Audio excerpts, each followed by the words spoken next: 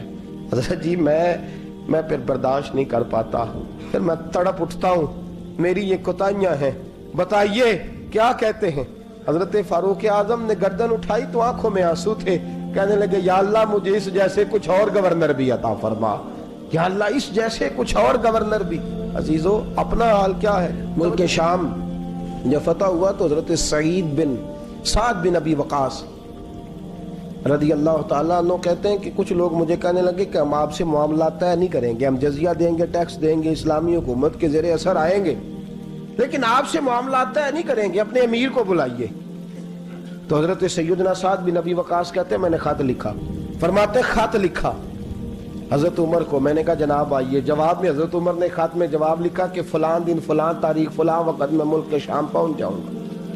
حضرت سیدنا عمر چلے گھر سے, ایک غلام, ایک گھوڑا, ایک نیزہ. حضرت فاروق اعظم نے کچھ کھجوریں, خشک کھجوریں, کچھ سرکہ باندھ کے رکھ لیا رستے میں کھانے کو. یہ بادشاہی میں فقیری ہو رہی ہے. لاکھوں مربع میل کا حکمران ہے, لاکھوں روپے پاس پڑے ہوئے, وہ ساری چیزیں رکھ لی اور سیدنا عمر فاروق رضی اللہ تعالیٰ عنہ چلنے لگے. اب غلام سے کہنے لگے بھئی میرا گھوڑا ذرا ماڑا ہے, کمزور ہے, طے کر لیں, اتنے میل تو گھوڑے پہ بیٹھے گا, میں پیدل چلوں گا, پھر اتنے میل میں گھوڑے پہ بیٹھوں گا, تو پیدل چلے گا. ملک شام پہنچنے کا وقت آ گیا. جب وقت آیا تو پیدل چلنے کی سواری حضرت عمر کی تھی, ان کی باری تھی.